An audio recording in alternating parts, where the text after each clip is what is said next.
ये जो आज मेकअप की जरूरत पड़ती है, बहुत सारी चीजों की जरूरत पड़ती है चेहरे को निखारने के लिए, उसकी वजह सबसे बड़ी यह है कि रात का क़याम छूट गया।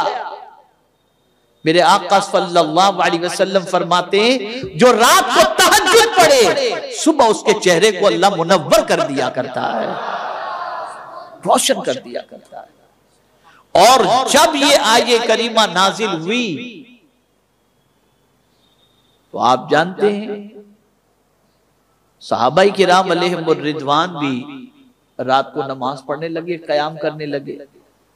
लेकिन सहाबाई किराम उम्मत से परवरदिगार जल्ल जलालहू ने इसको मंसूख कर दिया। अब रात का क़याम उम्मत के लिए फर्ज नहीं है, अब ये नफिल के अंदर होगा। लेकिन तारीख ये बताती है शायद ही कोई वली आपको ऐसा मिले जो रात की तारीकी में नमाज न अदा करता हो। सिर्फ इशा की बात नहीं कर रहा हूं, इशा की बात नहीं कर रहा हूं।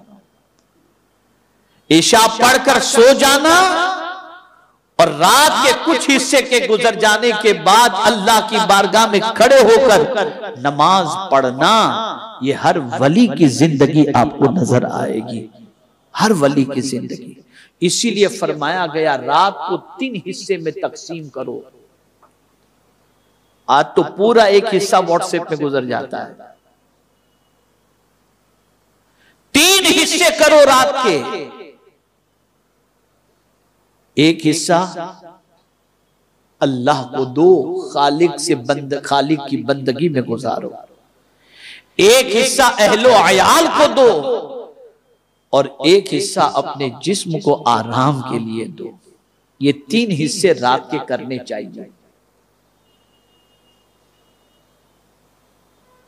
हुजूर मुजाहिद मिल्लत रहमतुल्लाह ताला अलैह पासबान मिल्लत अल्लामा निजामी साहब रहमतुल्लाह ताला अलैह को बुखारी शरीफ जो पढ़ाते थे, कौन से वक्त पढ़ाते थे? तहज्जुद के वक्त पढ़ाया करते थे, ताकि शागिर्द भी तहज्जुद के लिए बेदार हो और उस्ताद तहज्जुद के वक्त उनको बुखारी शरीफ का दर्स दिया करे।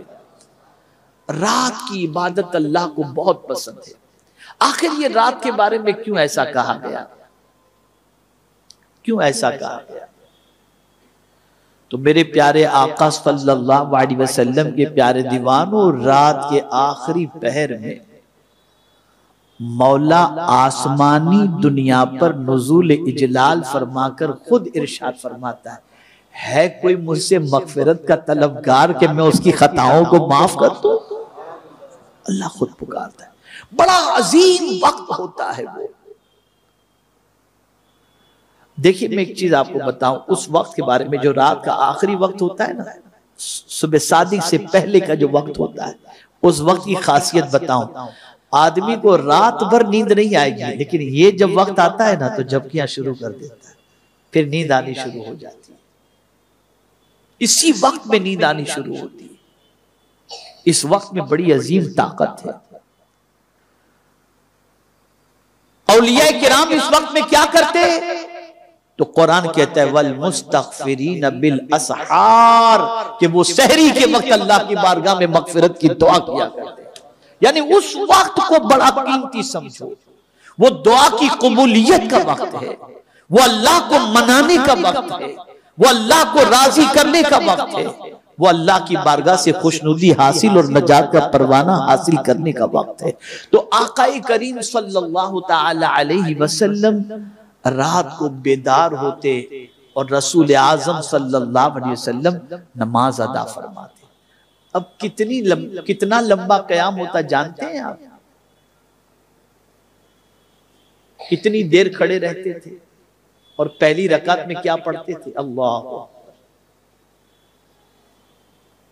साहबा किराम अलैहिमुर रिदवान फरमाते हैं कि आकाए करीम सल्लल्लाहु अलैहि वसल्लम तहज्जुद के वक्त जब बेदार होते और नमाज तहज्जुद अदा फरमाते तो पहली रकात के अंदर पूरी सूरह बकरा, सूरह आले इमरान ये पढ़ लिया करते थे। सूरह निसा, सूरह मायदा, ये रकातों के अंदर तिलावत किया करते थे हुजूर सल्लल्लाहु अलैहि वसल्लम। और ये भी साबित है पैगंबर रहमत सल्लल्लाहु अलैहि वसल्लम से कि कभी एक आयत की भी तिलावत कर लिया करते थे। 12 रकातें सरकार सल्लल्लाहु अलैहि वसल्लम रात को पढ़ा करते थे तहज्जुद। आज मुसलमान जो तबाह हो रहा है वो रात को हलाक करने की वजह से, रात को गुनाहों में गुजारने की वजह से, और इसी वजह से उसके अंदर कमजोरी भी है और ताकत और तवानाई भी नहीं। रात का एहतसाब करो, रात बहुत अजीम है, इसमें अल्लाह की बारगाह में उठ करके बंदगी किया करो। मैंने जिंदगी में बहुत सफर किए और जिंदगी के अंदर बहुत सारे औकात और रातें और दिन मैंने गुजारे, लेकिन वल्लाहिल अज़ीम अब की मर्तबा जो मदीने मुनव्वरा और मक्के मुकर्रमा में रातें गुजरी हैं, मैं आपको बता नहीं सकता। उस करीम का खुसूसी करम ये होता कि अल्हम्दुलिल्लाह रोजाना तहज्जुद की हरम शरीफ की अजान से पहले रियाजुल जन्ना में हाजिरी हुआ करती थी, सिवाय 2-3 रातों के, अल्हम्दुलिल्लाह।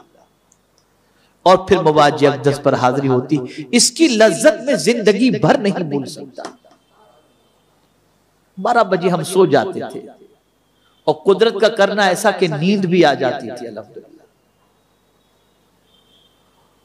मेरे प्यारे आका सल्लल्लाहु तआला अलैहि वसल्लम के प्यारे दीवानों, ये रात के हवाले से मैंने थोड़ा सा सरकार सल्लल्लाहु अलैहि वसल्लम की जिंदगी का एक गोशा आपके सामने रखा।